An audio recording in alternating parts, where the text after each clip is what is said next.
Nation. Dub Nation. After the final buzzer. This is where you come for instant post-game reaction. Oh, hell yeah. This is Dub's OT. Can't wait. With John Dickinson. Hey, JD, what you up to, sugar? Long time no talk to. On KNBR 104.5 and 6.8. Streaming live at KNBR.com and on the KNBR app. Cleveland Cavaliers remain the NBA's only undefeated team. They are special. 10-0 for Kenny Atkinson, great friends with Steve Kerr. The Cavs, 20 of 41 on threes. They put 6 players in double figures. Warriors played the whole roster and still play with an energy and emotion the whole time.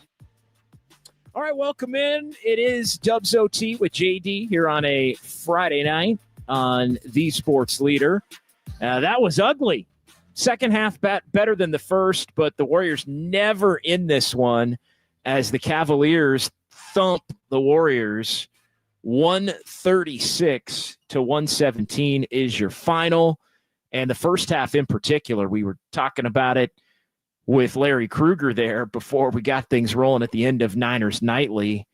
Little crosstalk. And yeah, the Cavs 39-22 in the first quarter, 44-20 in the second quarter. It was 83-42 in favor of the Cavs, a 41-point lead for Cleveland, the largest of the night at the half, and really the first all systems fail game for the Warriors. Some of the numbers from the first half, as you look at it, Cleveland came out and they were 13 of 17 from three-point range. Just a hell of an effort for the Cavaliers early on in this game, and they were just cooking. They were cooking, and the Warriors found themselves down 15-2, down 20-2. It was 27-10, 33-14, ultimately 39-22 after one. And the Cleveland Cavaliers under Kenny Atkinson have found the balance of offense, defense, and really a revamped offense. A lot more drive and kick and ball movement and taking really good shots in good spots on the floor. And I thought the Warriors in the first quarter of this game, they just didn't have it. They were missing shots. They looked a little slow, like a team that was getting toward the back end of a road trip. Not an excuse. I think they spent a lot of energy and emotion in the win at Boston on Wednesday night.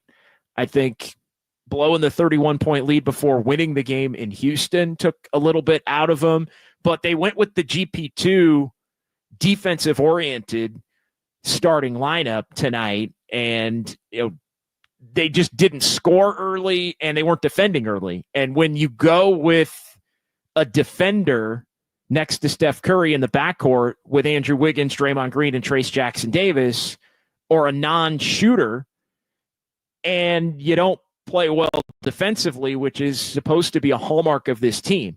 The baseline for this team's ability to be successful is when they put those kinds of lineups on the court, they have to be felt defensively. And the Warriors were not felt defensively at all in this one in the first quarter.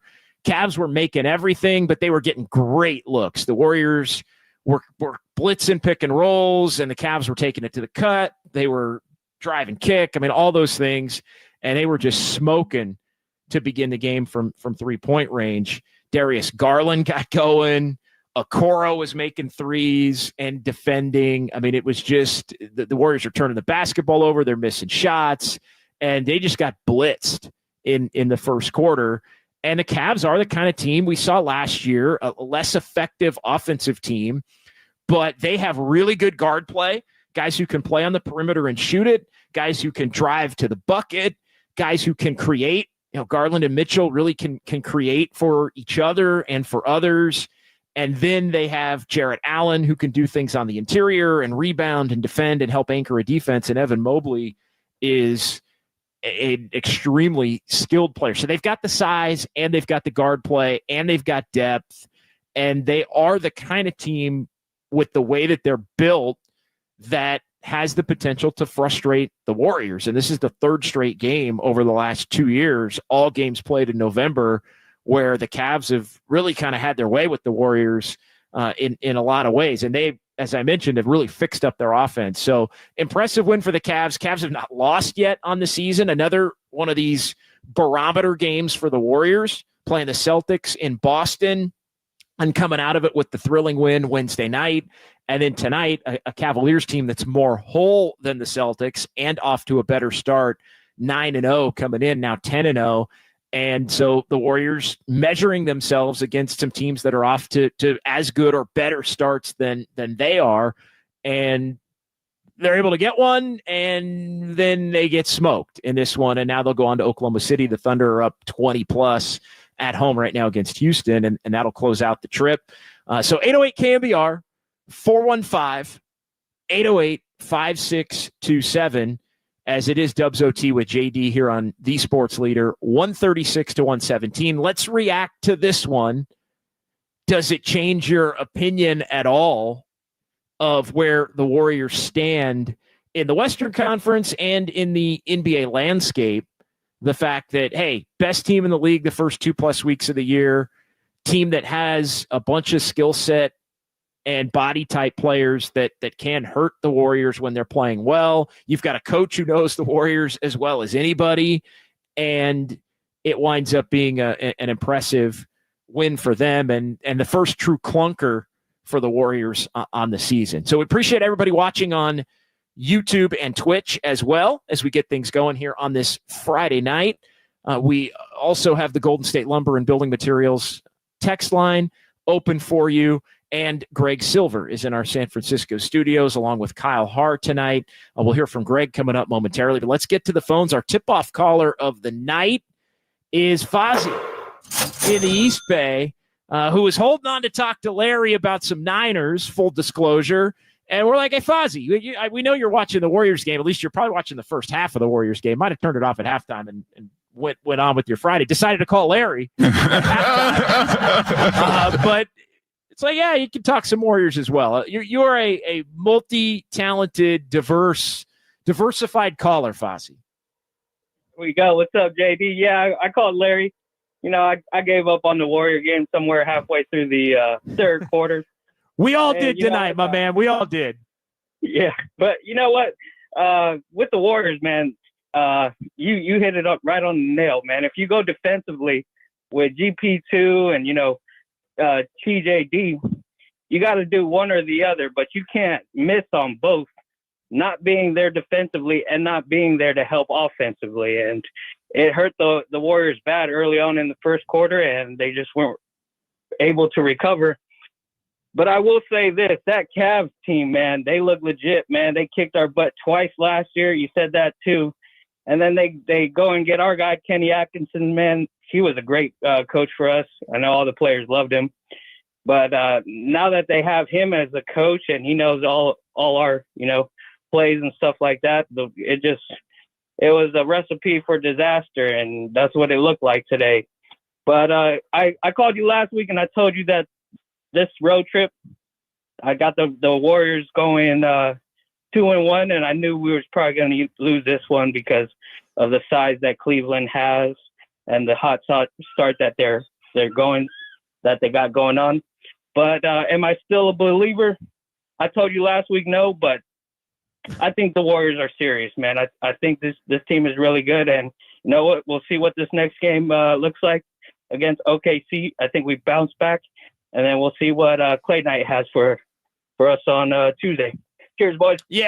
Yeah, appreciate it, Fozzie. I mean, a difficult game on Sunday in OKC at the end of the trip. I think if there is one silver lining in terms of the way this thing played out, the regulars for the Warriors, and look, they've got a lot of regulars. I mean, they've got 11, 12 regulars, but Steph and Draymond, as you look at the numbers, Steph ends up only playing 24 minutes and Draymond ends up only playing 21 minutes.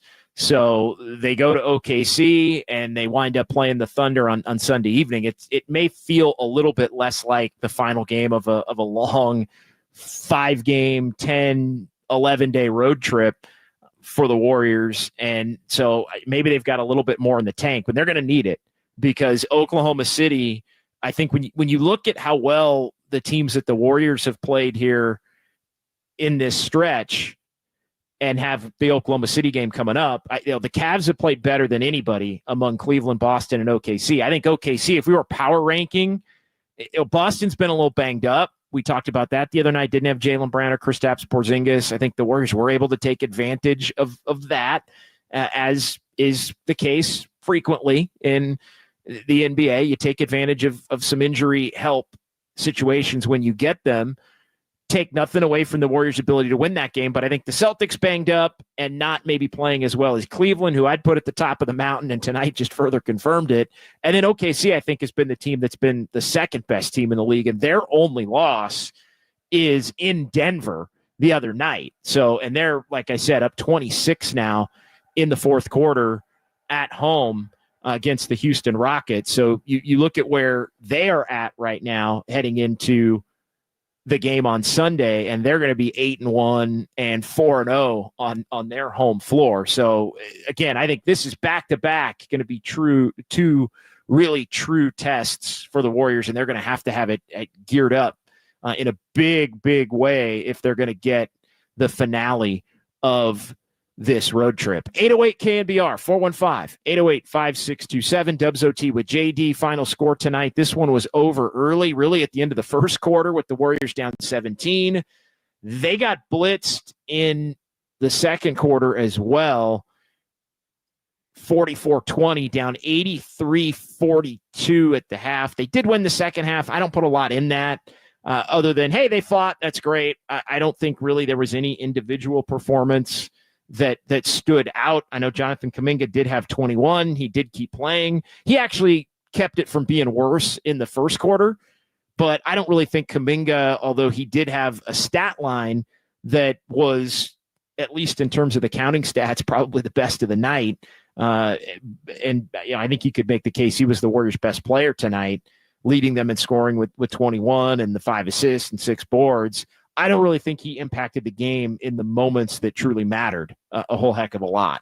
But again, nobody played well. And I think just about everybody, if not everybody on the Warriors roster, played far worse than Kuminga. But I'm not really taking tonight and the 21 as like some step for Jonathan Kuminga, other than the fact that he was out there with the team down by a ton and did lead the let's not have it be a complete and utter embarrassment for the entire night in the second half. So credit on that front to Jonathan Kuminga. But again, I don't necessarily think, especially in the first half, that he played as well as the line will look at the end of the night. But regardless, he does lead the Warriors in scoring and has played well overall here over the last week or so. All right, let's bring in our good friend Greg Silver back at our San Francisco studios. Greg Silver. Initial thoughts on this one from Greg, and then we'll go ahead and take a break. We got Sounds of Silver coming up. We're going to keep this thing going until 9 o'clock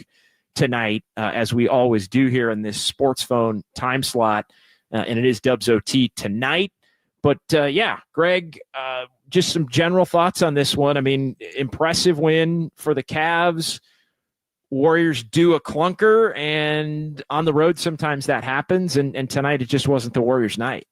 Oh, yeah, we're in it for the long haul tonight, but here's the deal, and I'll actually open up the chat a little bit early tonight because our good friend Robert says this is the game to bust out a new segment and call it Greg's Silver Lining. I actually will have some silver linings with this one, and that is essentially what I texted you around halftime, which is when you take care of your business, you're allowed some stinkers. Everyone gets 3 or 4 stinkers a year in an 82-game season. And if you're the type of team that can take care of your business, which the Warriors have to this point, then it's okay. It's a different conversation if everything plays out to this point, they have a stinker, they lost to the NBA's last unbeaten team on the road, and they're now 7-2. Let's say they lost both Pelicans games without Steph when he wasn't playing, and the Lindy Waters game doesn't happen, and they blow that disastrous lead to Houston and don't end up winning that game in regulation or overtime. And then tonight happens, and now you're 4-5 with OKC coming up, and then you got to go back home probably with a losing record to go face Klay Thompson and the Dallas Mavericks, it's an entirely different discussion. In fact, it's a very last year type of discussion, if I'm being honest. So one game in today's NBA, look, when one team is entirely rolling and the other's got nothing, leads get blown up really quickly. And a couple of good examples I'll bring up from the past. Back in 2016, around January or February, the Warriors were in Cleveland and they beat the Cavs by about 50. And then we saw how it was in the finals. The Cavs came up in a neck-and-neck dogfight and the Cavs won the finals. How about the last Warriors title run in 2022? They had Game 5 in Memphis and Steve Kerr was out with COVID. And they were down by 55 points at one point before they pulled the starters. And they ended up closing it out in Game 6 and winning the NBA Finals. So sometimes these things happen. It gets really ugly, really quickly. And because they were able to take care of their business in all the other games to this point, I don't think it's catastrophic by any means. Yeah, I mean, even if you're 3-2 in the first 5 and you lose to Houston and maybe you beat Washington, but you lose the next couple, I mean, you could very easily be in a 4-5 kind of a spot right now, as you mentioned, with the game at OKC. And I think when you looked at how difficult the schedule was at the beginning of the year, I think, originally you thought, hey, the Clippers are going to have Kawhi and they don't. And I know they lost that game, but you're thinking the Pelicans were a team that was better and a tough matchup for the Warriors last year. And then you got to play those games without Steph Curry. You win them both to that point. The Warriors have kind of owned Houston, but again, they've owned Houston with Steph Curry for the most part. And so you wind up not having Steph in that one, and you play one of your best games of the year to get the big lead and then able to survive in overtime. So I think this is the night where the fact that, like you said, you handle business in Washington and you won the game in Houston after you blew the big lead. And then on top of that, you have a signature win, and I'm still calling it a signature win, even with Jaylen Brown and Kristaps Porzingis unavailable and not playing the other night for the Boston Celtics. It gives you a little bit of wiggle room. And look, they might lose Sunday. They might get blown out Sunday or be, I think, more competitive than they were tonight because tonight was so bad. But they might lose Sunday, and they come home and they play Dallas and the Klay Thompson return game and all of that. But the worst they're going to be is 7-3, which is an excellent start to the year when you look at the fact that it was going to be 7 of 10 on the road, and you look at the fact that they played these teams that are off to these extremely hot starts and teams that I think would have projected in Boston, Cleveland, and Oklahoma City to be better than the Warriors anyway. The Cavs were better than the Warriors last year. The Cavs have been better than the Warriors the last 2 years. So it's not like it's some surprise, and they're even better than they've been this year compared to those last couple of years talking about the Cavs. So yeah, all in all, not a big deal, but it does raise a question that we'll get to coming up here momentarily on the Golden State Lumber and Building Materials text line. 808 KNBR, we got a couple of lines open if you want to jump in and join the conversation. How does tonight impact how you view the Warriors? Is it just a one-game clunker? Does it give you some concerns with the Warriors' ability to compete with the best of the best? I tend to think, hey, there are going to be nights. I think there's going to be more than 3 or 3 or 4 this year, even if the Warriors are a pretty good team, or things have a shot to get kind of ugly. So we'll go ahead and take our first break. 808 KNBR. Jump in and join the conversation. We'll get into the YouTube chat coming up next. We got Sounds of Silver. We got fun with numbers. Not a lot of fun numbers for the Warriors tonight as they get blown out by the Cavs, 136-117. It's KNBR 104.5 and 680, the sports leader.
Hoops Heads. Dubs OT with John Dickinson keeps balling. Streaming live at twitch.tv/thesportsleader. Cornell knocked that away from Steph. Beautifully done. We've seen everything Cleveland does well. What? Dodger, okay. Time out, Warriors. As this has been an absolute shooting bonanza for the Cavs. Yeah, Ty Jerome, revenge game in Cleveland. That kind of night for the Warriors. And Ty Jerome was really good. 20 points off the bench for Ty Jerome. 3 for 3 from three-point range. Plus 13, had 3 assists. And, yeah, he was 7 for 8 overall. Cavs beat the Warriors 136-117. Back here on Dubs OT with JD. 808 KNBR is the number. Golden State Lumber and Building Materials text line is open at that same number. We'll dive into the YouTube chat as well here on a Friday night where the Warriors put up a stinker, down by 17 after one, down by 41 at the half. Better second half. Give them credit for competing, but not a whole lot to really take away from it, as they did cut that 41-point lead down to 18.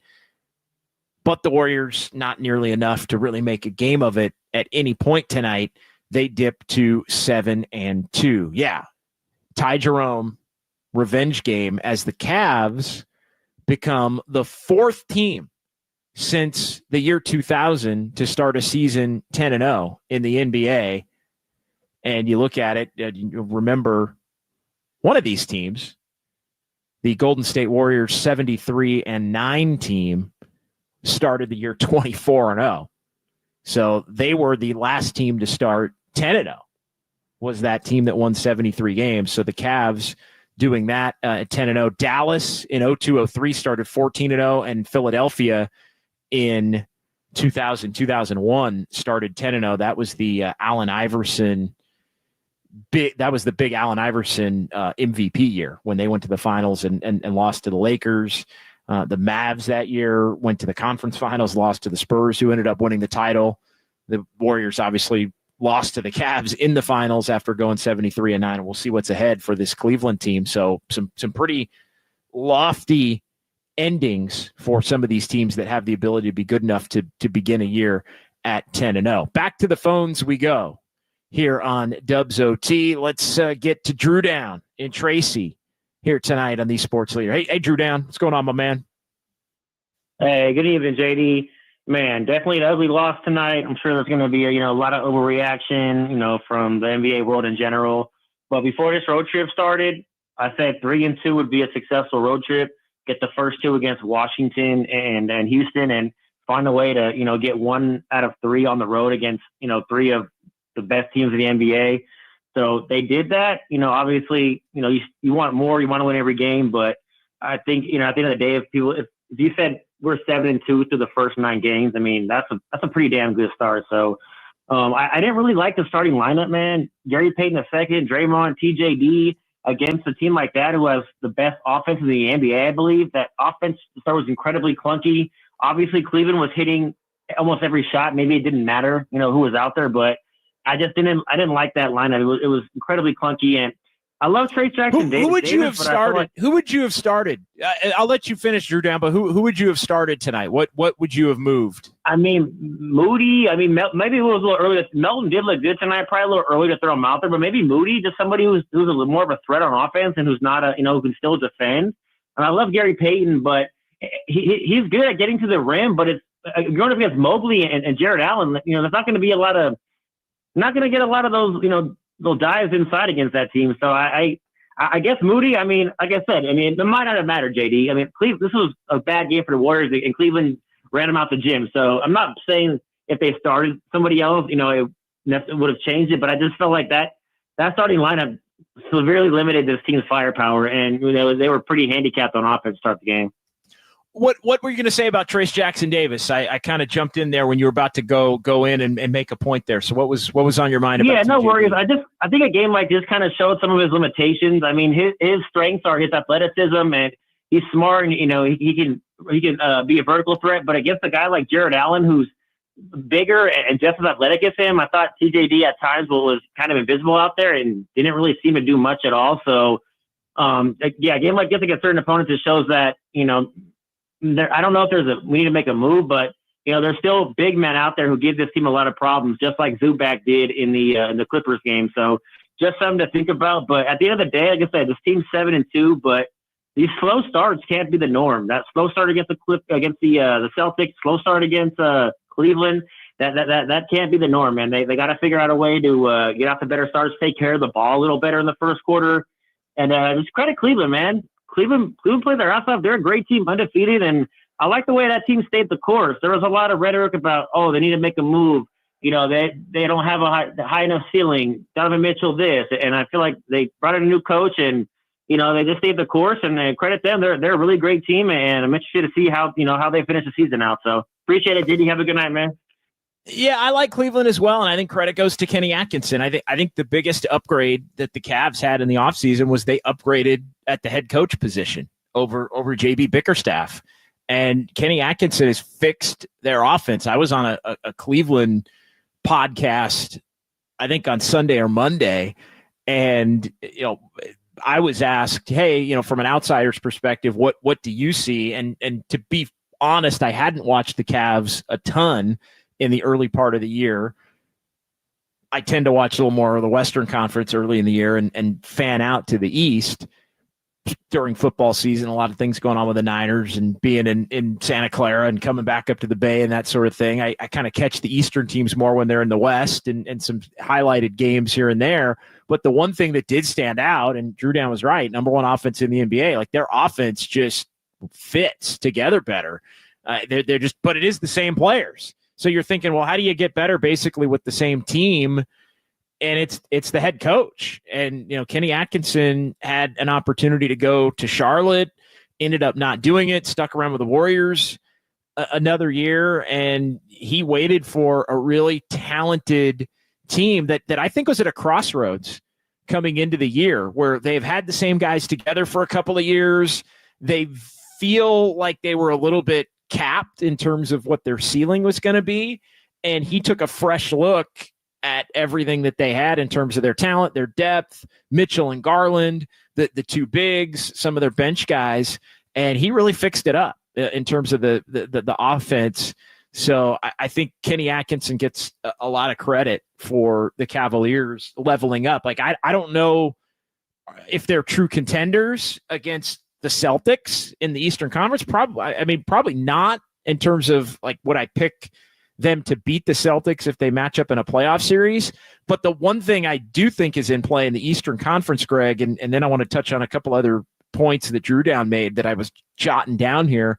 I think as far as Cleveland goes, though, there is a race to be the second team. Like we all agree Boston's the best team, and I think it shakes out that way over 82. But there is a wide open competition for who that second best team is in the Eastern Conference. And I think Cleveland has got a legitimate opportunity, especially with the start. I mean, the next best team after Cleveland and Boston is 4-4 in the Eastern Conference. So the East has been majorly mediocre. The East has been kind of what I thought the West was going to be in terms of overall records. We'll see if the West gets there.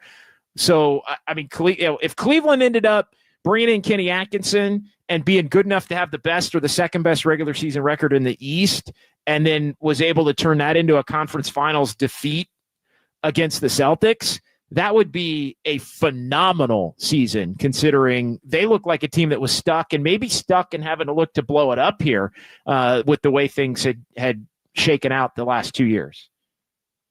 Yeah, I fully agree with that their playoff run last year was uninspiring to the point of, is this just it? Like, they're not a bad team, but were they ever going to get over the hump in terms of just getting to a conference title game? Like, everyone's ragging on the 76ers, and it used to be the Bucks before their championship about, like, they can't get over the hump. And that's kind of what it was looking like with Cleveland. And I got to be honest too, JD, I underestimated what I thought Cleveland could be, because they just looked a little stagnant to me. And Kenny Atkinson, I should have known, having paid attention to basketball in the Bay Area for so long, that he was going to have the ability to get the most out of it. But the fact that Cleveland's defense and their defensive rating is actually a little bit down in the league from where it was with JB Bickerstaff, but with how much the offense has been unlocked, it's a vast difference to the team that they were, and they're deservingly 10-0. Like, it's not really a debatable thing to say that, they're 10-0, but it's kind of lucky, or I'm not convinced still, or they've just won a bunch of ugly games. Like, no, they're pretty decisively 10-0. And even if you're just focused on Warrior games, I think tonight, sure, everything went right in the first half, and it's not always going to be like that if you're Cleveland or any team for that matter. But it's a good eye opener as to what this team looks like when they're comfortable and they're rolling. And that was dangerous. Yeah, they traded a little bit of defense to fix their offense, and it's always a balance. And yeah, they were a better defensive team last year, but they were grotesque at times offensively last year. And to me, too much talent to not be able to figure out how to get guys in the right spot. So a lot on Cleveland there, but I mean, they are part of the story tonight. They are 10-0 as they beat the Warriors in Cleveland by that final 136-117. A couple other things I wanted to get into off of Drew Down's call. I'm not sure there's going to be a lot of overreaction on the Warriors side of this game tonight. It wasn't a nationally televised game. It was in that 7:30 Eastern, 4:30 Pacific window on a Friday night where people have got a lot going on. It was kind of an easy game to turn off, right? It's like, oh, well, Warriors are down 41. It's about 6 o'clock. Let's get on. Let's listen to Niners Nightly and get on with our Friday night. So I don't think there were a lot of eyeballs nationally on it. And I think if there is commentary about it, I actually think it's more, hey, the Cavs are really impressive considering the start that the Warriors have had this year, than to say, oh, the Warriors don't have it, or the Warriors are, not haven't really beaten anybody other than the Celtics, who were down two major players. Like, I don't know. I feel like this one tonight is kind of lost in the whole cycle. It was just a random kind of game and ended up, but Cavs blew them out, and impressed with the Cavs. I think everybody should be, but not a lot of big time Warrior takeaways from it. That's the benefit of winning the game in Boston. Even shorthand, like, that was a national game. Everybody was watching it. It was one of the best games, I think, of the first couple of weeks of the season. The Warriors handled their business, went in there and got them. Yes, the Celtics were down a couple, but that was a signature win for the Warriors. And I think that gave the Warriors enough cred to, all right, bad game tonight. Cavs are playing really well. Warriors aren't going to win every single road game. So be it. As far as the road trip breakdown and all of that, I'm definitely of the belief that when you go on the road, if you wanted to get the Houston game, get the Washington games, and then win one of these last three. And yeah, the Warriors got that done in the first three games of the trip. So I'm not really tripping about Sunday's game either. Well, yeah, I was going to say, you were saying 2 and 3 would have been an acceptable road trip before they went on it. I know I was more like, I would really want them to get 3 if they can win one of those against the 3, assuming they could not blow Houston or blow the Washington game. And they did. So yes, it's a great trip. Sunday, it's a great trip. Yeah, it's already a great trip. I think if they win Sunday, it's an excellent trip. I think if they had won all 5, it would have been, name a word better than excellent, phenomenal, spectacular. We can quibble about the definitions there, but yeah, they weren't going to go Irwin Kwong. Yeah, exactly. That's the measure. So, again, I think they're playing with a little bit of house money on Sunday, although you want to see them be competitive. And the Warriors played the Thunder a lot early last year, and every game the Warriors played against the Thunder last year was really a good game. And the Warriors won the first one and then lost a couple when they gave up a 3 that forced some overtime, gave up some free throws that forced another one. They ended up losing. So they were really the matchup. And look, that was when Oklahoma City was still trying to figure out how good they could be. But the Warriors, at least last year's Warriors, were a pretty good matchup for last year's Thunder. Now, both of these teams, I think, are better. I think the Thunder are better than they were a year ago, and I think the Warriors are better than they were a year ago. So, again, you can lose that game on Sunday and have it not be a big deal, but you don't want to get absolutely destroyed in that game on Sunday, because then I think it starts to become, well, okay, like when you get destroyed against some really good teams, you start to maybe have the conversation as to how do you really stack up. I would have gone with Moses Moody as well. Drew Down mentioned, like I asked the question, he said, hey, I didn't like the starting lineup. I think Moses Moody right now, when you look at hey, the Warriors are going to go with TJD and Draymond. They're going to go with Wiggins. Kuminga for now, I think they like him coming off the bench. He's played his best ball coming off the bench. I thought tonight was an extension of that. Like, I think Kuminga is not somebody you're thinking, hey, we have to get him in the back of the starting lineup, especially not at the 3. But they want to keep TJD and Draymond together. And obviously Wiggins and Steph are going to be out there. So it becomes who's that 5th as things are currently laid out. And I think Moses Moody is the most balanced of the options, right? GP2 might be a little too defense oriented. Melton's an interesting. I think it was too soon to get Melton back out there in the starting lineup. I think they're trying to be careful with Melton. Like, they want to, and we talked about this before he officially ended up on the injury report and missing games. You could tell he was a little banged up and something was going on, and they were trying to kind of ease him into this season. I think if they could get Melton to a point where they were confident that he could be playing regularly, I think maybe he would be somebody that you'd want to have next to Steph with Wiggins, because he is like Moody, he's an guy that can make some shots offensively, and he's also a guy that can really be a tenacious defender. I think right now, Kuminga doesn't fit if he's going to be out there at the 3 with Wiggins at the 2. We saw how that worked out the first handful of games. Kuminga found himself coming off the bench. I do think Kuminga will probably find his way back into the starting lineup at some point. I think if he does, though, the pathway to him being back in the starting lineup is going to be maybe TJD not being in the starting lineup. And I think the Warriors are going to have to be pretty bad for a number of games in a row before Steve Kerr is going to break up the TJD Draymond starting front court. So I think Moody is the most balanced option. I think they like Pods coming off the bench and leading that second unit. And so, I also agree with the point about Trace Jackson Davis and his limitations against certain big men.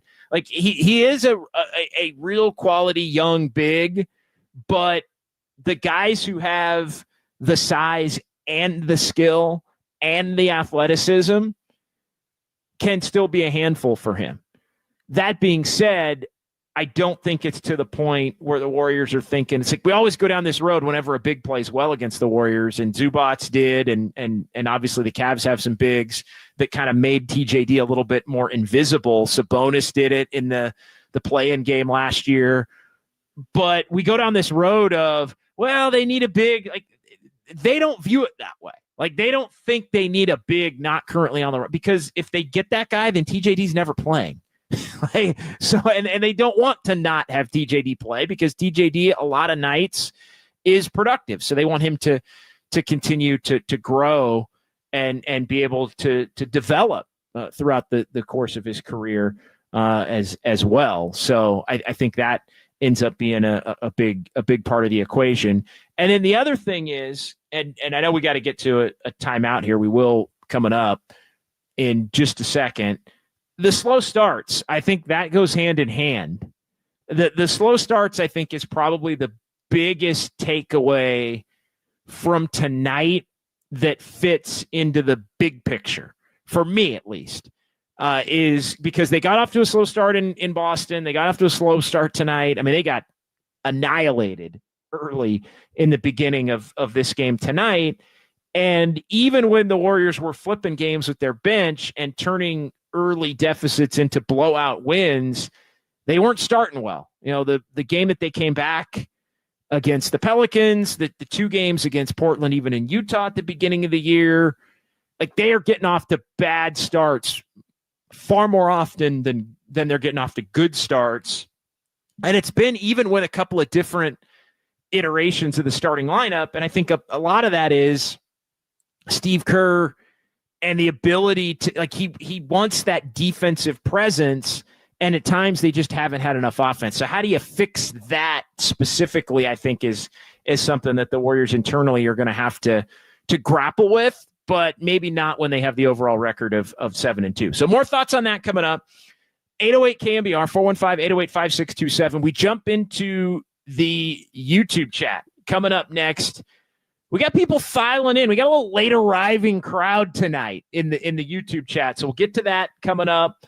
We're also going to look around the NBA tonight. There's a busy schedule in the NBA. There's some games going on tonight in the late window, and we got Sounds of Silver still between now and 9 o'clock, and some fun with numbers. The numbers not pretty when you get blown out as the Warriors did, but we are here on Dubs OT with JD. Cavs 136, Warriors 117. It's KNBR 104.5 and 680, the sports leader.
This is KNBR, and this is Dubs OT with John Dickinson, streaming live on YouTube at KNBR 1045. Anthony Melton, off iron there, and Mitchell full head of steam into the front court. Dean Wade catch and shoot. You're not beating the team when they're 9-13 on threes. Not a team this good. They are putting it on the Dubs right now as they push the lead to 48-24. Hey, why?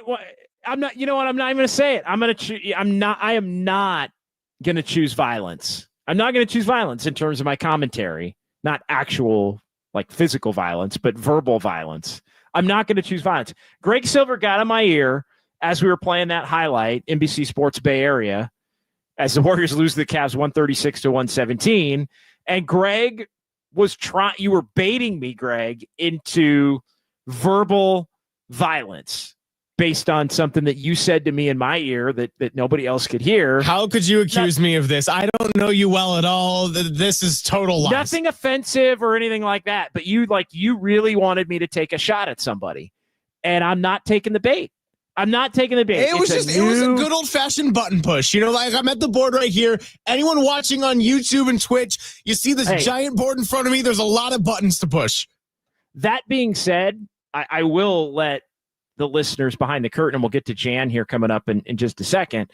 I will let the listeners and the viewers on YouTube and Twitch in on a dirty little secret. Tonight was the first time this season that I didn't do my little trick. There were so many games going on, and I was kind of, I'll just say I was a little lazy. Like usually what I will do is I will sync the NBA League Pass mix channel with I'll have the two screens going, and I'll sync the audio from the NBA TV mix or NBA League Pass mix channel with the video of NBC Sports Bay Area. And so basically I'm watching I enjoy it. Like I will listen to the opponent broadcast while I'm watching the NBC Sports Bay Area feed. It's just a much more pleasant way to watch the game sometimes. And so I tonight was the first night I didn't do that. So I've been in Portland and Utah, and then we had the home games, which obviously I'm at, and then the Houston game. I listened to the Houston feed. I think Craig Ackerman and Ryan Hollins and Vanessa Richardson on the call there. Great. And then Washington, I had the Wizards feed going because who wants to hear and then of course you got Mike Breen and Doris Burke and Jay Billis on the game on Wednesday in Boston. So that was an easy one. I didn't have to sync anything up. It's just, hey, the game's on ESPN. I'll watch that feed. And tonight was like, I'm not going to do it tonight. So, but that being said, I'm not going to choose violence. But if you want to know where Greg was going, 808 KNBR, join the conversation. Warriors get blown up by the Cavs. I think you now know where I was going. So anyway, Jan's going to save us. Jan, I don't like being a mean person in Mountain View, but Greg was trying to get me to say something not very nice, and I didn't want to do it, Jan, because I'm a lover, not a hater. But how are you this evening? We need kindness in the world. We need kindness in the world, especially right now, Jan. We need kindness. Okay, I'll do my best. But thank you, JD. What I was going to say is that if you told me at the beginning of the year that we'd be 7-2 after playing, after coming this far, I'd say we did pretty damn good. And like I was telling your co-host, I'd rather lose by 20 or 19 versus 1 or 2. I mean, they played that game against Houston last Saturday, and they had a 30-point lead, and they blew it, and they had to go to overtime. And I thought, oh dear, I hope they can pull this out in OT. And thank goodness they did. But it would have really, probably made them more exhausted had they played. I'm glad they got Curry and Green out of there, and their main players and just let them play garbage time, because this game was put away in the second quarter or even before it started. So I'm just glad that they lost by as many as they did and not by one or two it could have been. Yeah, no, Jan, when your better players, I mean your two best players or most important players are starting to get up there a little bit, that does make sense. I mean, that really does. And look, the game was out of hand. Steve played him at the beginning of the second half. I thought I was fine with that. And then it was pretty clear that they weren't going to make any kind of run. And so it gives them a better chance with Steph and Draymond specifically. It gives them a better chance to have a shot Sunday at the end of a long road trip with your most important two players getting up there a little bit in terms of NBA age. So yeah, I'm with you. And they made a run. Too. The young guys made a run too, which is it was never really a game, but they fought, and I do think there is a small value in that. But maybe they need to look for another big to back up Davis. That he's not, he's okay to start, but he's not as powerful as Zubac was in the Clipper game, and we need a better center that is maybe more experienced to give him a little more help rather than just Draymond maybe. But thank you, Jan. Appreciate it. Have a great night in Mountain View. I will comment on that. I will say this: if they get a big. If they get a big, Greg, it has to be a big that can shoot the three. And look, there is one guy in the NBA that I think would be absolutely perfect for the Golden State Warriors. Like, he would be the perfect complement to what the Warriors have with the depth and everything that they've shown to this point.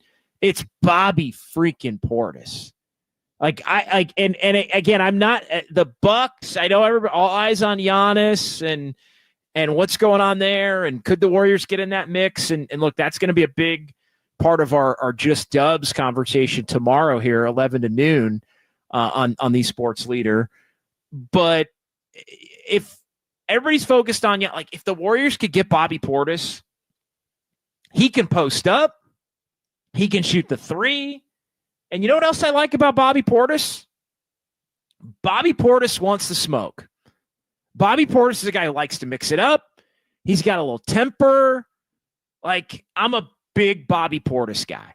And I think his skill set on this Warriors team, if they were going to get a big, I want somebody that plays like that. A guy who's still in his prime and can rebound a little bit and just has a tenacity to him. So if we're going superstar route, and again, that's going to be a huge part of the conversation, whether the Warriors can go superstar route, whether they should go superstar route between now and the trade deadline. How good can they be? Do you want to sacrifice some of the depth to get a superstar in the equation? We're going to debate the hell out of that for the next 3 months. It's just a fact.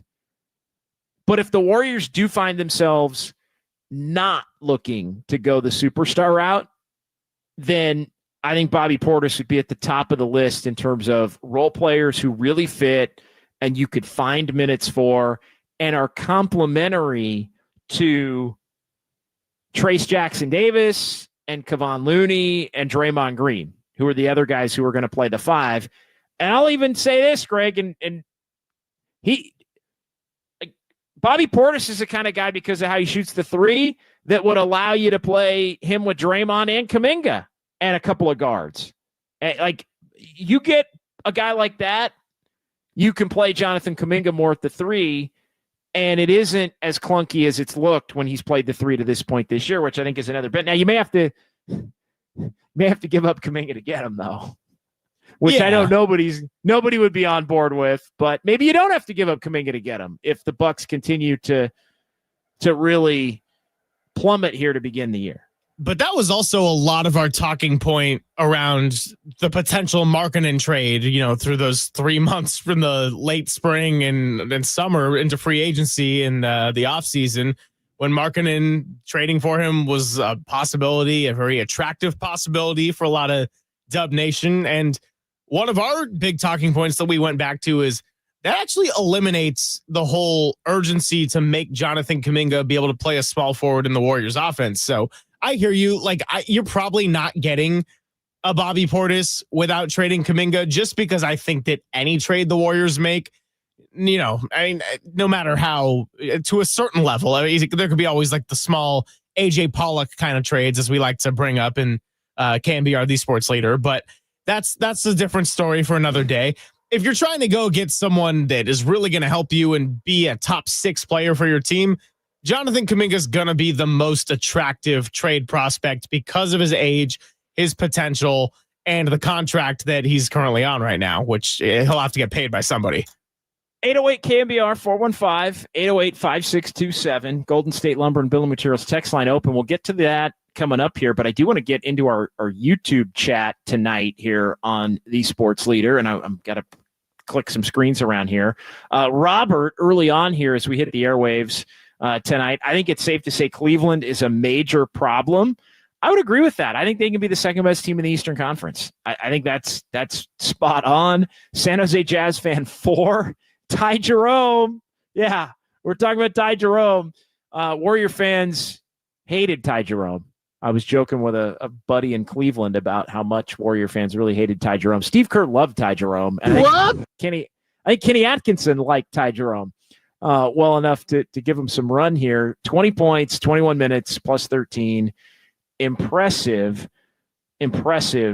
win. And yeah, Uncle Looney making the point. Ty Jerome's been balling all year. Yes, he has. Uncle Looney also, no worries, just your classic letdown loss. Yeah, a little bit of a letdown. Exude energy and win that nationally televised game in Boston. That's fair. Buco Sports in the Dubs OT here on KNBR YouTube chat. Bucks are 2-6. Call Giannis. Well, I don't think you can call you can't call Giannis direct. Call Greg. That's a better idea. That is a better idea. The Bucks are 2-6. You can't call Giannis. You got to call the GM. You call Giannis, you're going to hit with a tampering charge. So yeah, maybe don't necessarily call Giannis.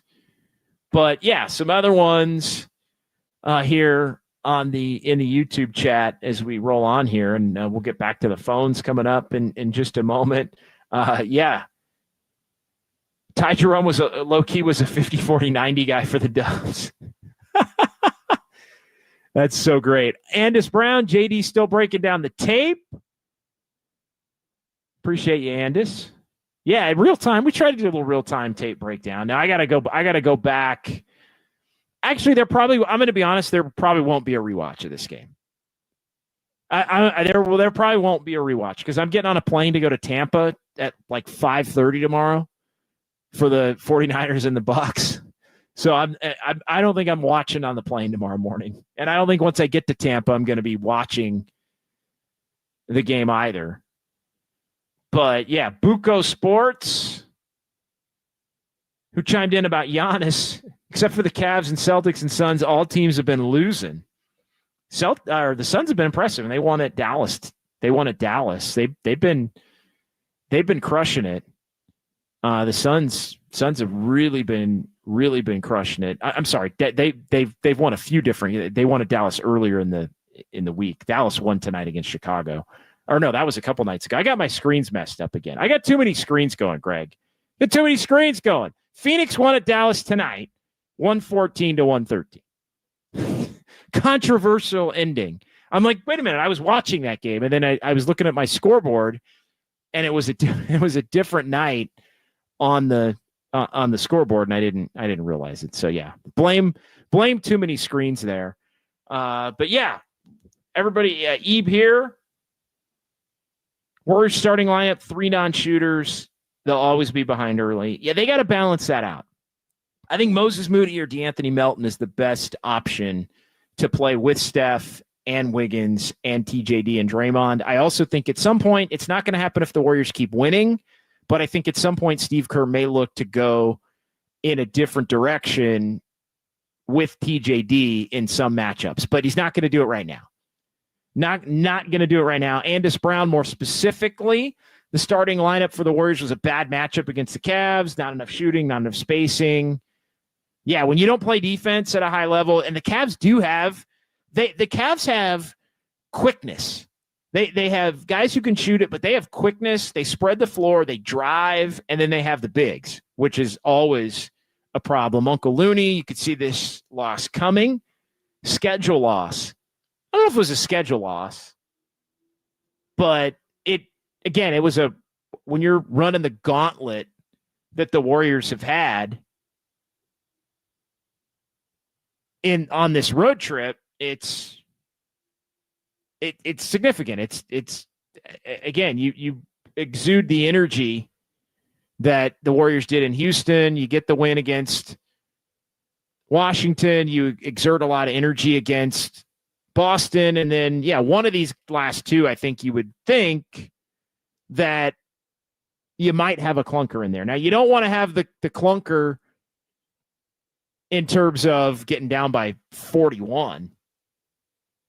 That's never a good thing. I'll actually add one more silver lining, though, that I didn't get to in segment number 1, which is with all this talk of the starting lineup and the 3 non-shooters, and eventually it's probably going to be different.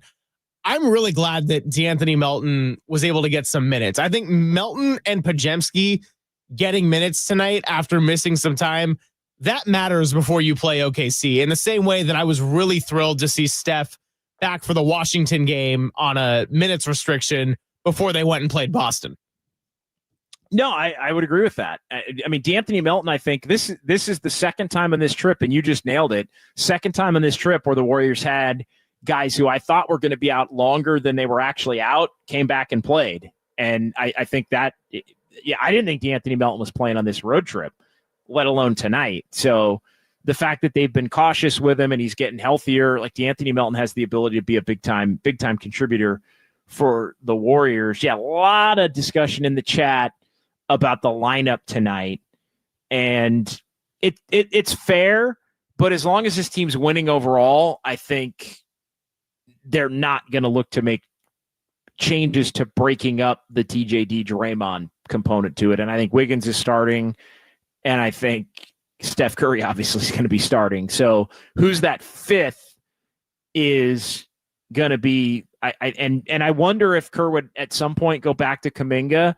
I don't think so, because Kuminga has, again, during this stretch where he's played so well, almost exclusively has played at the 4, which is just in line with all of the success that he had. I will say on offense, they have allowed him to operate further out from the basket and with a little bit more freedom than he has in the past. I think they are trying to make him comfortable in some ways. And I think it's paid dividends, but he's basically played the 4 when you look at the positions that are out there on the court since he started to play well here on the road trip and since going to the bench when Steph Curry went out against the Pelicans, and he's played really well to this particular point in time. All right, 808 KNBR 415-808-5627. Greg, did we have a caller on the line or no? I don't see the caller on the screen. No, we did not. No, we did not. Okay, just making sure we're up to date on that. Let's sneak a quick text in here before we pause. 408 on the Golden State Lumber and Building Materials text line. JD, to be honest, I have to say I won't overreact a ton to one game, but it makes me wonder a bit if the Warriors will beat mainly mediocre teams this season and win the occasional one against a team like Boston. Depends on your definition of occasional, because I think you could make the case the Warriors have they faced 2 legit opponents to this point this season. 2 legit opponents. Game tonight, game in Boston. Boston have their top 2.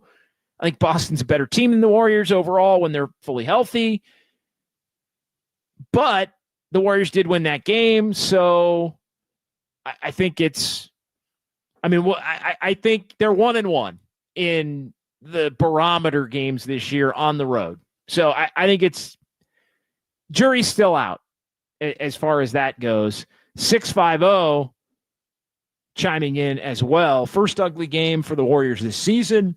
They'll regroup and hammer OKC.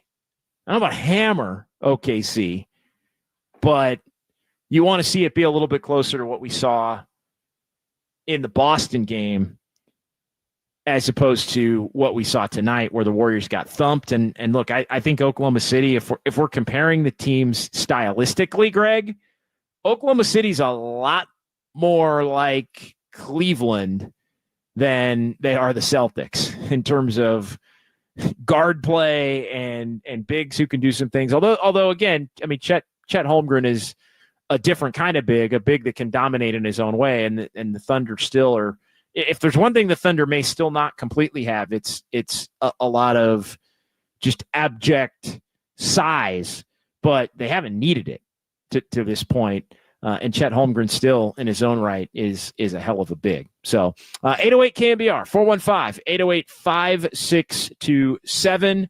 More from the Golden State Lumber and Building Materials text line is coming up, and more in the YouTube chat is coming up here as the Warriors get smoked in Cleveland. Cavs win it. Final of 136-117. It's KNBR 104.5 and 680, the sports leader. High five.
Did you hear something? Yeah, like a swoosh.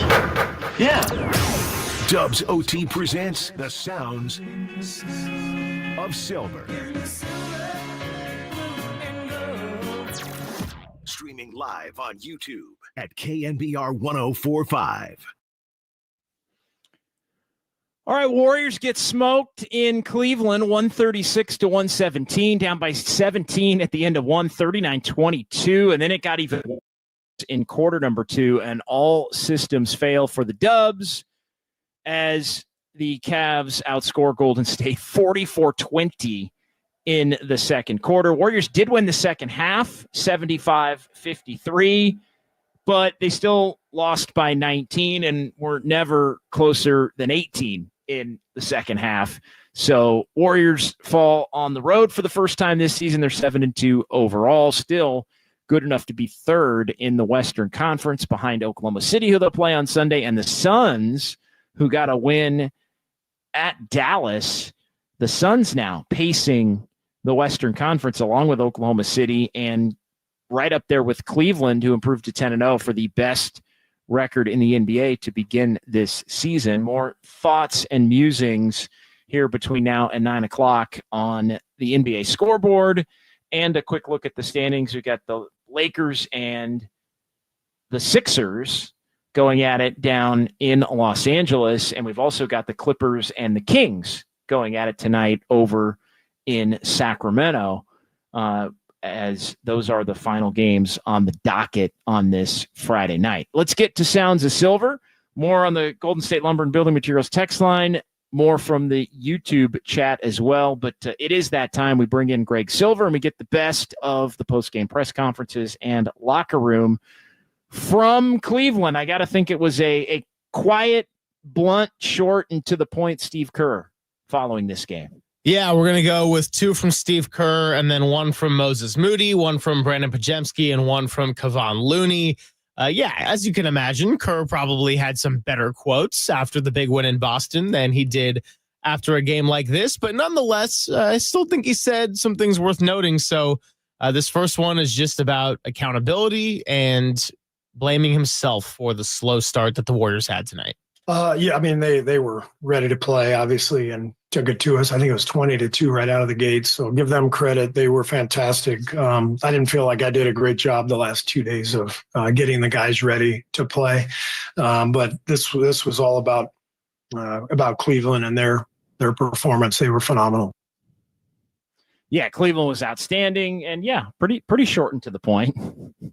pretty short and to the point. And hey, it happens. And again, I think, what does Steve Kerr wish he would have done differently? I don't know. I mean, you can only preach urgency so much, especially when you're going up against a team that's 9-0 coming into the game. So I think tonight, I'm not going to be too critical of Steve Kerr. Could he have started a little bit of a different lineup? Maybe. But as a caller mentioned, I think it was Drew Down, it probably wouldn't have mattered had Steve Kerr started differently if the Cavs were going to be that hot, Greg. Yeah, and let's just be honest about it for a second. Steve Kerr's coaching his face off to start the year. So that was not a good game for him. That wasn't a good game for really anybody, but I don't think that this game should be a thing unless this becomes a larger trend, say, a month from now, and we're still having these conversations. Yeah, then we're having a different conversation. Tonight, for 1 out of 9, it is what it is. This is Steve Kerr again, and he does not mince words about this game. I don't know. I don't know them that well. I mean, we saw them the last couple of years, and it's the same group, right? So they're playing at a high level right now, and they're young and they're on the rise, and so they should be getting better, right? I mean, this is whatever it is for the starting group, and Kenny's doing a great job with them, and they're playing at a high level. So I don't know. I leave that answer up to the analysts. I just know they kicked our ass tonight. Yeah, and again, I don't think there are. I don't think there are going to be too many grandiose takeaways either way. I mean, the Warriors already have the game in Boston in their back pocket. The Cavs have some good wins early in the year. So yeah, I think it's just a Friday night in November where one team was really cooking and the Warriors were not. And so Cleveland got the win, and we'll see how the Warriors do on Sunday, and probably won't remember this game in a month or 3. I mean, that's the goal, right? If it's the kind of thing that you would remember in a month, then that's a problem. And kind of just taking it back to the almost disaster that happened in Houston, I think that avoiding that early season disaster, ideally, nobody's going to remember that Houston game come February, March, April, except probably the Rockets and Tari Eason, who really does not like the Warriors and has been very outspoken about that. Yeah. Yeah. Well, they might want to beat the Warriors for the first time this decade. I guess technically they beat them one time this decade, but Tari Eason wasn't a part of that before they might want to beat it one time since COVID before Tari Eason starts running his mouth. What else do we have tonight? We got a little pods. Yeah, we're actually going to go to Kevon Looney right now. Okay. And I don't think that this quote necessarily is anything all that eye-opening, but I do think that if you take the words he says, it does spark some good discussion between, what does he mean by X, Y, and Z, and what does it tell us about who the Warriors are in 2024? We just got back to our identity. We know if we play our style of basketball, we play our, to our standards and hold up our principles, we're going to be tough to beat and we can play with anybody. But also, if we don't play with that edge, we can be beat pretty easily. So we just knowing that we got to go out there and play with that aggressiveness, that physicality every night is just a learning. Yeah, look, I think the Warriors, it kind of leads to the bigger conversation that we were going back and forth a little bit during the break. Like, what is the Warriors' identity?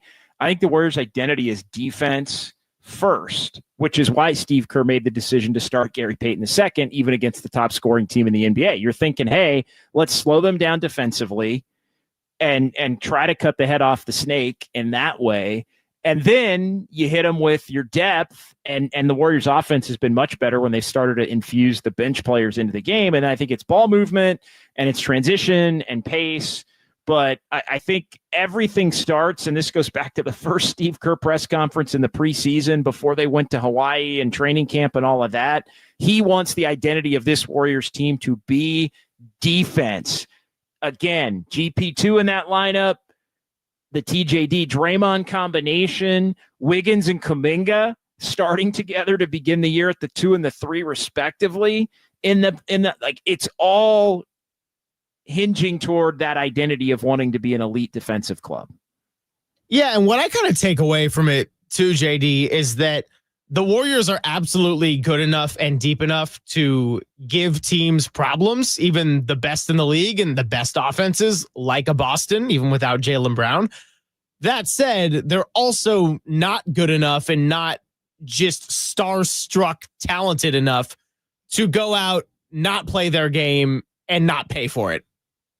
Totally. No, I think that's spot on. And I think, again, there are nights where you don't bring it, and then there are just nights where you don't have it.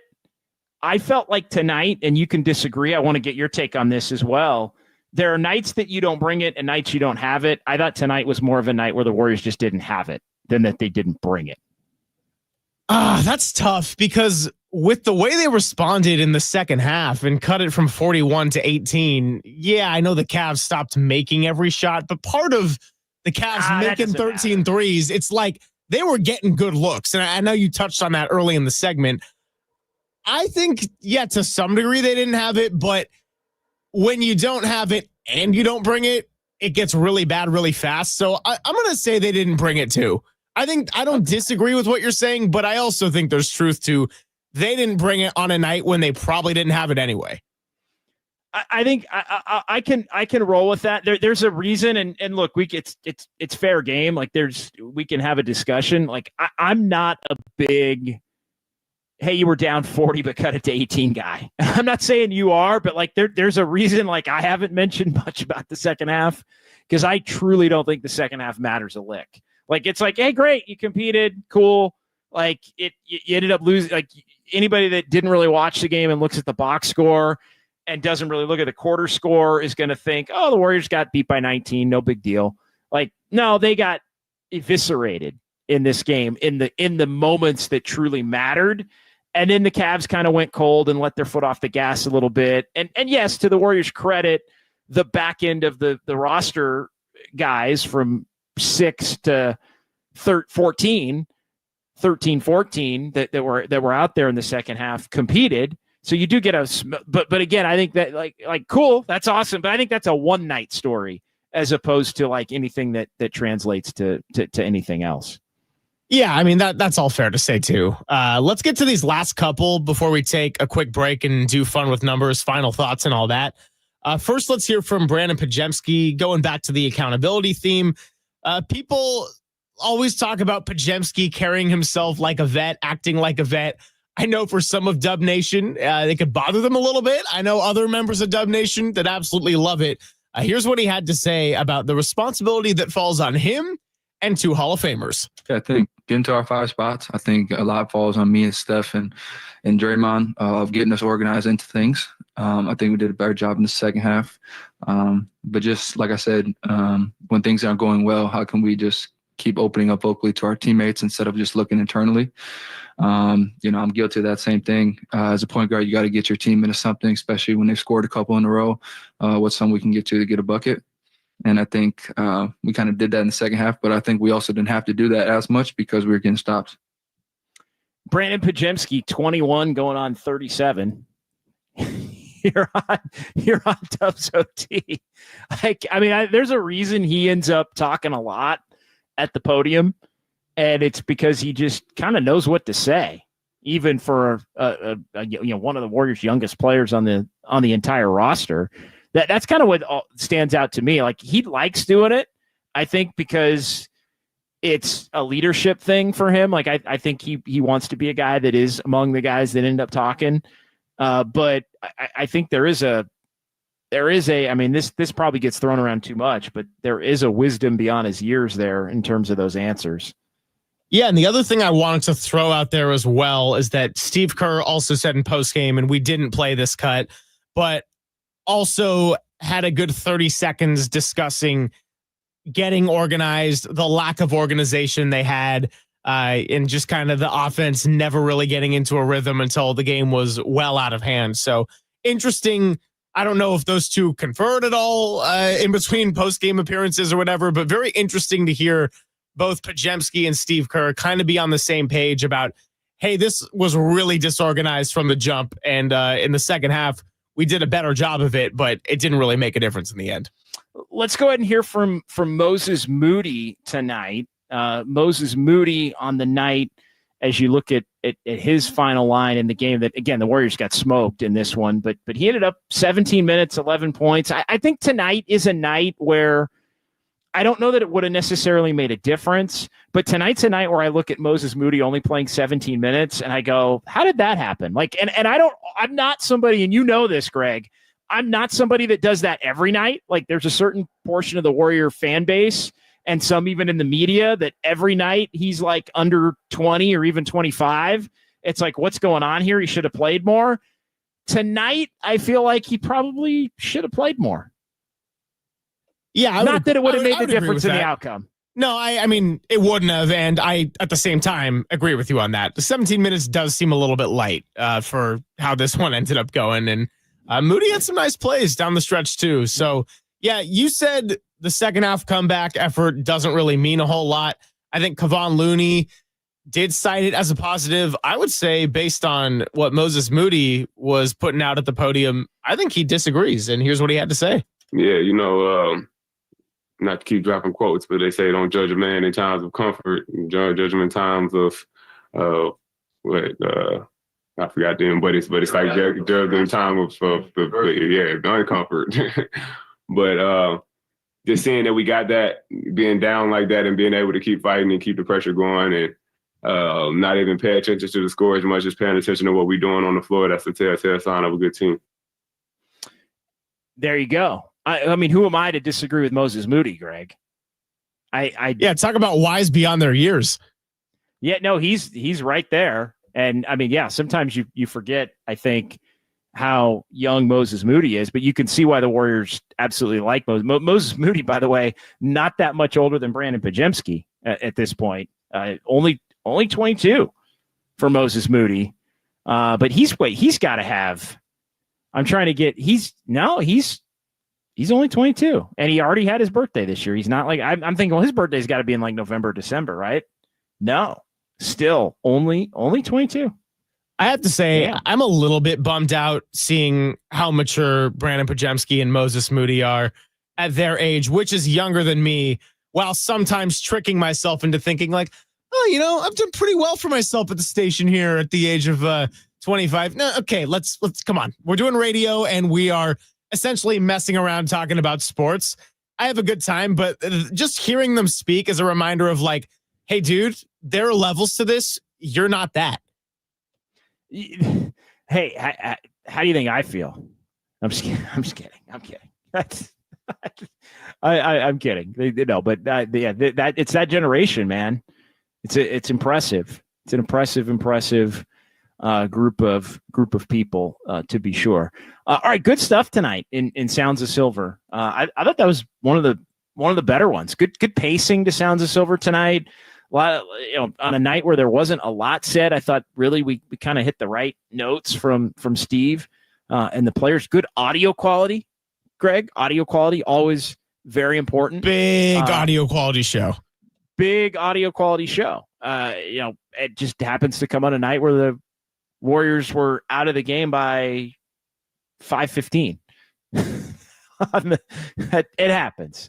But alas, we will be back tomorrow with just Dubs, 11 to noon, and we're going to be back on Sunday on YouTube only, by the way. That's going to be a YouTube only Dubs OT show, Warriors and the Thunder. We're going to make sure we tweet out the links to that one and put them on social media a lot.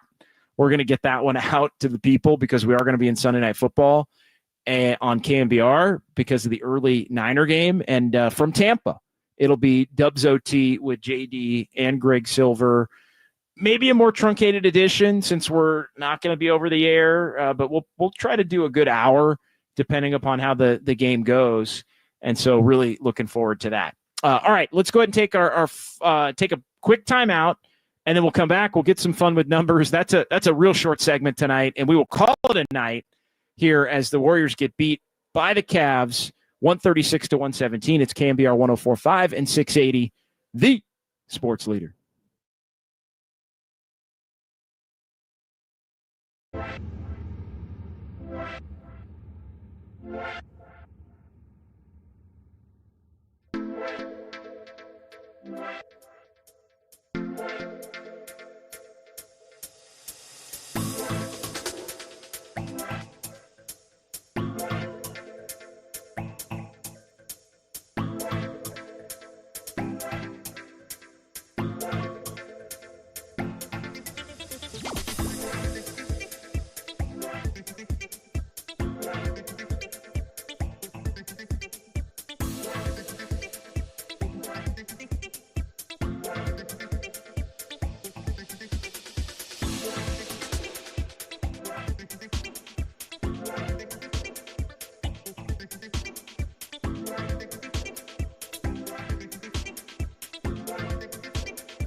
This is Dubs OT with JD. Time now for fun. I'm a fun guy. With numbers. No, I'm just having fun. On KNBR 104.5 and 680. Streaming live on KNBR.com and the KNBR app.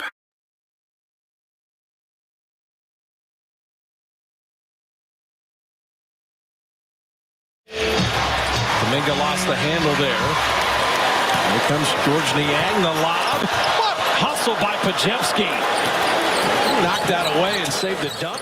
Moody at full speed behind the back. What a finish! That's the end-to-end sequence of the night for the Warriors. What was the score at that point, Greg? 117-93. Small bright spot. We welcome you back here. It is Dubs OT with JD here on KNBR, the sports leader. Truncated edition of Fun with Numbers. Not a lot of fun numbers for the Warriors in this one. I want to get a couple of texts on the Golden State Lumber and Building Materials text line here as well. And also keep everybody updated right now. The Lakers leading the Sixers 86-71. Wow. The Sixers, we talked about the Bucks being in shambles. The Sixers are even worse off right now. And the Lakers, after a bad road trip, they're at 4-4 trying to get back on the winning track, but the Sixers 1-6 and looking like it's going to be 1-7 with a couple of minutes to go in the third, and they're winding down in Sacramento. The Clippers and the Kings, it is a 3-point lead for the Clippers. Clippers have led most of the night tonight over Sacramento, and they have a 3-point lead as the third quarter winds down, and it'll be a 5-point lead unless Sacramento is able to hit a half-court shot, which they did not even attempt. So 78-73 in Sacramento. Clippers with the lead over the Kings going to the fourth quarter over in Sacramento. The Clippers have won a couple in a row, finally able to get some wins on their home floor to improve to 4-4. So they've been middle of the pack. They obviously beat the Warriors, handed them their first loss couple of weeks ago, and they're looking to win another one on the road here in Northern California. So Fun with Numbers here tonight as the Warriors get beat 136-117. So that snapped the 5-game road winning streak for the Dubs, which was the longest to begin a season since they were 14-0 in that 2015-16 year, in which they were 24-0 overall, and the last team in the NBA to be 10-0 or better to begin a season until tonight. The Cleveland Cavaliers became the most recent team to do that with the victory to improve to 10-0. They're 5-0 home, 5-0 away. And the Warriors also had their 5-game overall winning streak snapped since that game against the Clippers, the only loss for the Warriors this season. And the Warriors still, even in defeat, have won 22 of the last 27 on the road, and 3 straight in Cleveland in the loss column for the Warriors. Still have won 12 of the last 15 matchups against the Cavs, but they've lost the last 3 head-to-head.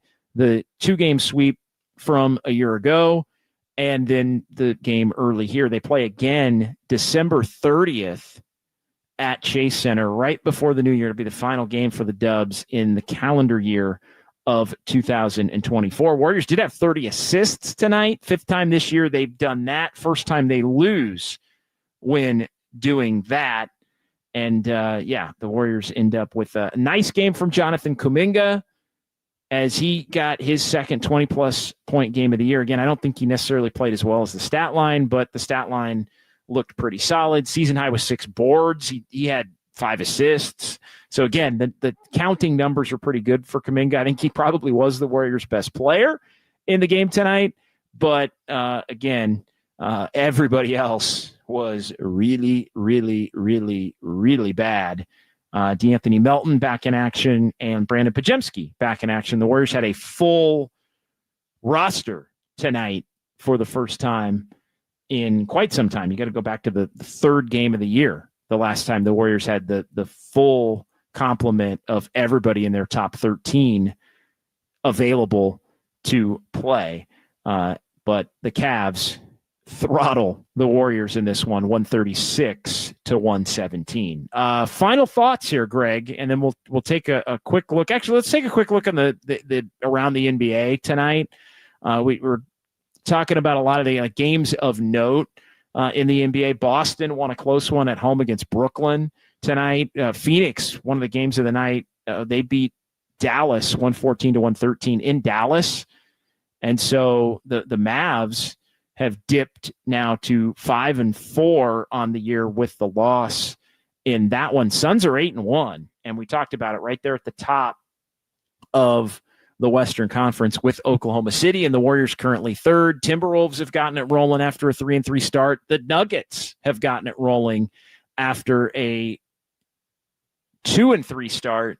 They've won 4 in a row, and they let a game get away late at the beginning of that stretch. Otherwise, they would actually still be 7-2, even though they really struggled the first week of the season. And the Kings have won 5 of their last 6 overall after an 0-2 start. They're 5-3, and they're trailing the Clippers, as we mentioned, 81-73 now. 8-point lead for the Clippers, who have led most of the night in Sacramento against the Kings, who are winning, but not quite playing great. They struggled for 3 quarters against Toronto the other night. They had a big win at Miami in the closing seconds, but got beat by Toronto on the road. They're playing better basketball, and DeMar DeRozan has been, for the most part, excellent, as has Domantas Sabonis. The weak link has been De'Aaron Fox, believe it or not, at least the weakest among the 3 big-time name players that the Kings have. All right, now we'll do a couple final thoughts from this one or the league in general here to close things out on this Friday night. Yeah, I mean, we had a beautiful streak of Warriors being undefeated when we did live postgame on the radio. We knew it was going to come to an end at some point. This was pretty decisive. Hey, it happens. Honestly, I had a pretty fun Friday overall, just getting to do the show. And I'm glad that some of our regulars were in the chat tonight. And we'll have Just Dubs tomorrow. I think the Warriors, will see how they finish this road trip. And then huge game coming up next Tuesday. And you'll be back at Harmonic Brewing with a lot of eager Warrior fans ready to see the return of Klay Thompson. Yeah, it's going to be a lot of fun out there on Tuesday at Harmonic and at Chase.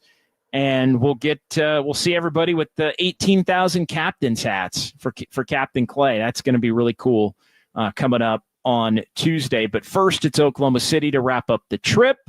And then the Warriors do get a little bit of a breather. They've got the 1 day off in between the Thunder game and the Mavs game, but then 2 days off before they play the Grizzlies, and then the weekend off before they play in LA against the Clippers. That's going to be another one of our Dubs OT road trip games when the Warriors take on the Clippers coming up a week from Monday. We can formally announce that specifically here to close out this Friday night.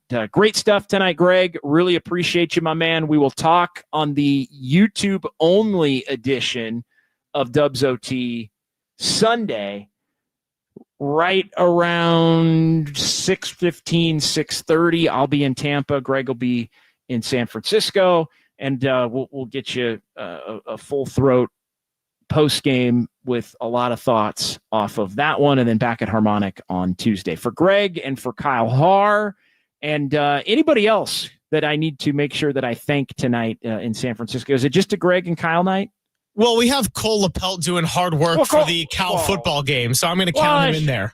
I like Cole. I like Cole Lapelt, so I'm going to give him a shout out. I wouldn't necessarily give Cole a full blown shout out, or I wouldn't necessarily give everybody a full blown shout out on a night like where you're not actually working on the leader or Dubs OT, but Cole Lapelt's more than earned it. So shout out Cole Lapelt. We'll talk to you Sunday, and we'll talk to you tomorrow at 11 o'clock right here for Just Dubs. Warriors get smoked, 136 to 117. It's KNBR 104.5 and 680, the sports leader. Coro knocked that away from Steph. Beautifully done. We're seeing everything Cleveland does well. What? Dodger, okay. Time out, Warriors.